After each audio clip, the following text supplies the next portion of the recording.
नमस्कार दोस्तों, peak PCS के इस वीडियो में आप लोगों का स्वागत है। उम्मीद करते हैं सब लोग बढ़िया होंगे। तो आज की वीडियो में हम लोग बात करेंगे यूपी पीसीएस मेंस की श्रृंखला में जीएस पेपर 2 में एक सब्जेक्ट आता है गवर्नेंस, है ना, शासन। उसके बारे में हम लोग बात करेंगे, जिसका सिलेबस आप लोग देख सकते हैं। यहाँ पे जीएस पेपर 2 है यूपी पीसीएस का। इसमें एक पॉइंट दिया गया है, ये है ना। तो अगर सिलेबस की बात करें तो केवल एक पॉइंट दिया गया है यहाँ पे गवर्नेंस से। देख लेते हैं हम लोग क्या दिया गया है कि इम्पोर्टेंट एस्पेक्ट ऑफ गवर्नेंस, ठीक है। फिर transparency and accountability, e governance applications, models, successes, limitations and potential, citizen charter and institutional measure, है ना। बस इतना सा सिलेबस दिया गया है इसका। देख लेते हैं हम लोग इसका हिंदी में भी सिलेबस देखना चाहे तो देख सकते हैं।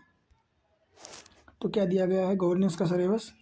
एक तो हो जाएगा शासन व्यवस्था, पारदर्शिता और जवाबदेही के महत्वपूर्ण पक्ष, ई गवर्नेंस के अनुप्रयोग, मॉडल, सफलताएं, सीमाएं एवं संभावनाएं, है ना। इसके बाद दिया गया है नागरिक चार्टर, पारदर्शिता व जवाबदेही तथा संस्थागत व अन्य उपाय, है ना।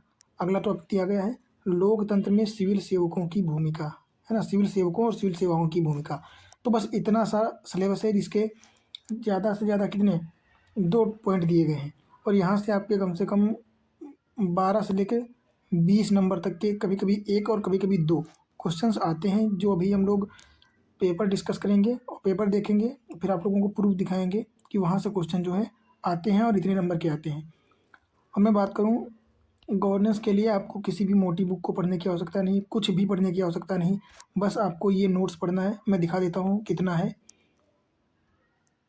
ज़्यादा नहीं, बस 8 से 10 पेज हैं। आप सोचो इन 8 से 10 पेजों में, जिसकी हम 4 वीडियो बनाएंगे, 4 से 5 वीडियो बनाएंगे आधे आधे घंटे की। इससे आपका पूरा गवर्नेंस का सिलेबस ख़त्म हो जाएगा और इससे आप कम से कम 15 से 20 नंबर जो है मैनेज कर पाओगे। मैं दिखाऊंगा अभी क्वेश्चन आपको कि कितने इजी क्वेश्चन पूछे जा रहे हैं। अगर बात करें सबसे ज़्यादा क्वेश्चन की, तो ये ई गवर्नेंस से आते हैं, है ना। इलेक्ट्रॉनिक गवर्नेंस से, इलेक्ट्रिकल गवर्नेंस सबसे ज़्यादा क्वेश्चन आते हैं।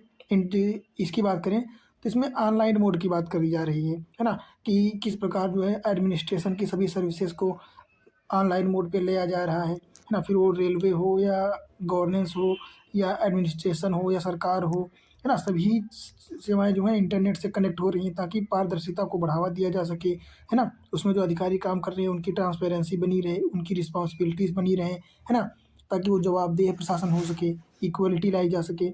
इसलिए जो है यहाँ से आप देखेंगे हर साल क्वेश्चन पूछा जाता है ई गवर्नेंस से, प्रत्येक साल। अभी मैं आपको दिखाऊंगा प्रूफ पेपर से। तो यहाँ पे डिस्कस कर लिया हम लोगों ने जो है सिलेबस। अब हम लोग एक एक करके 4 टॉपिक में पूरी सब्जेक्ट को इस ख़त्म कर देंगे। अब दिखाते हैं आप लोगों को क्वेश्चन कि कहाँ से आते हैं। तो ये रहा आपका 2019 का पेपर है यूपी पीसीएस का, है ना। सेकंड पेपर दिया गया है पे जीएस पेपर सेकंड। देख लेते हैं यहाँ पे कितने क्वेश्चन का आया है इससे। तो पहला क्वेश्चन ये रहा, ये 16 नंबर क्वेश्चन आप देख सकते हैं। 2019 के क्वेश्चन में क्या दिया गया है, ई गवर्नेंस को स्पष्ट कीजिए, ई गवर्नेंस की विशेषताएं एवं लाभ का उल्लेख कीजिए, तो साथ में इसके मुख्य चुनौतियां क्या हैं, है ना। तो ई गवर्नेंस के बारे में बताना है, उसकी विशेषताएं, लाभ और चुनौतियां, उत्पन्न होने वाली चुनौतियों के बारे में बताना है, जो कि 12 नंबर का है क्वेश्चन। तो आप देख सकते हैं 12 नंबर का क्वेश्चन यहाँ पे आया है। बात करें अगले साल की, तो यहाँ पे केवल एक क्वेश्चन आया है। अब हम लोग बात करेंगे 2000, क्योंकि इसमें ईयर तो नहीं पड़ा है, ये है ना, दिखाते हैं आपको इसमें क्वेश्चन। ये यहाँ पे 2 क्वेश्चन पूछे गए, एक तो 15 नंबर, दूसरा 16 नंबर, है ना। तो यहाँ भी आप देख सकते हैं सेम क्वेश्चन पूछा है, ई गवर्नेंस के प्रशासनिक तंत्र को किस सीमा तक अधिक जो है अधिक नागरिक केंद्रित बना दिया है ना, जनता के लिए किस प्रकार जो है उनके सक्षम बना दिया है, उसके कैपेबल बना दिया है, या उनको एक्सेस कर सकें। फिर क्या है, क्या ई